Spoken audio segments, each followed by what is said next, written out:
Hi, I'm Tristan Bancks. I'm the author of Two Wolves and The Fall and Detention, and I wanted to share with you the first chapter of Detention. It's a story about a kid who escapes from an immigration detention centre early one morning with her family and about 50 other people. But the escape goes wrong, an alarm goes up, there is smoke bombs, there are people being tackled to the ground. But Sima's dad told her to run no matter what, so she does. She runs over the road, into the bush, and she hides out in a local school. And the school goes into lockdown, and during the lockdown a kid finds her hiding on school grounds, and he has to decide whether he's going to dob her in and have her sent back into the immigration detention centre, or if he can possibly help her get away, and she has to decide if she can trust him.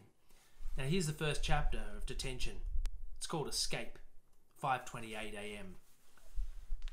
Sima watches the man carefully as he snips fence wires one by one. He's skinny, nervous, his shaved head slick with sweat and glowing silver in the moonlight.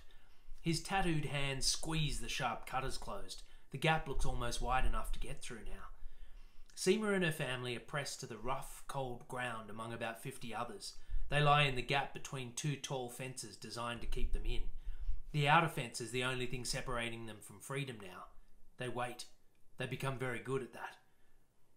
Sima hears a noise, the scuff of boot on gravel. She glances over her shoulder, through the inner fence and beneath the portable dormitory building to the path where a guard will walk by at any moment. Hurry, she thinks, urging the protester to work faster. She thinks his name is Ed, an Aussie guy. He's been camping outside the centre all week with the others. Snip.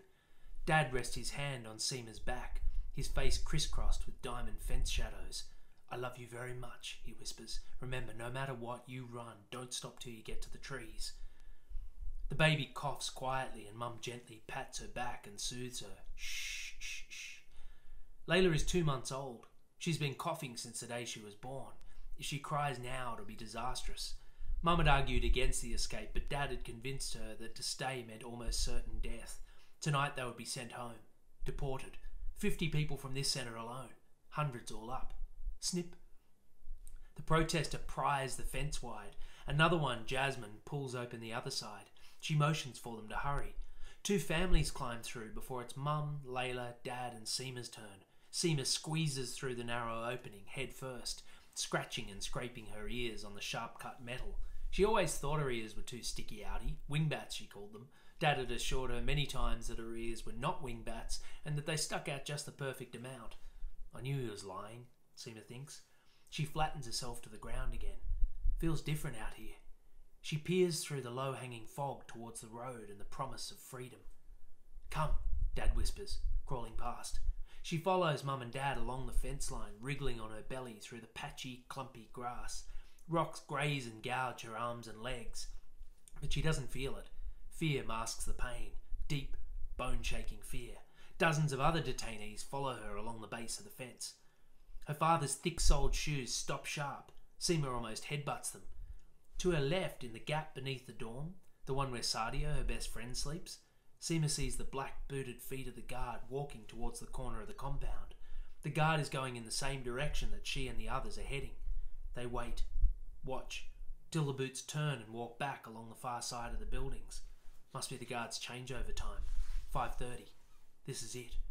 The human chain starts to move again and Sima low crawls along the dark night ground. Double time now.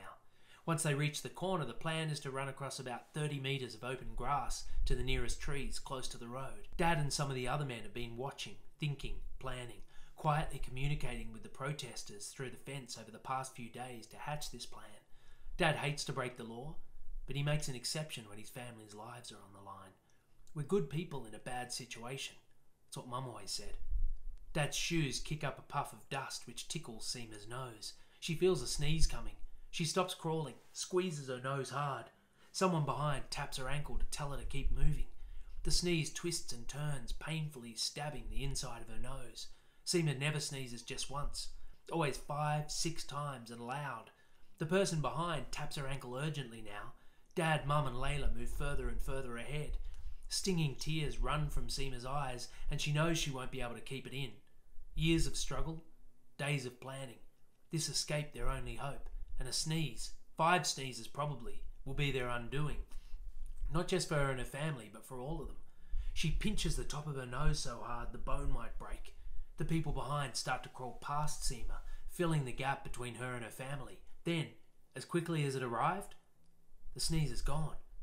She slowly releases her grip, waits, rubs her face and nose. Through the double fence, she sees a guard's boots coming back towards the corner now. She starts moving, joining the chain again. Then, with no warning, choo! She covers her nose with one hand. Then 3 more muffled sneezes. So loud. Silence. Everyone stops. The human chain lies dead still on the ground. Sima hears fast-moving footsteps. Up ahead at the corner, the guard. He drops his cigarette. A plume of smoke rises like a mini mushroom cloud to the moths swarming the light above him. He moves to the fence, flicks on his torch, shines it in the eyes of Sima and nearly 50 others lying motionless on the ground outside. "Escape!" the guard shouts. "Run!" Dad screams.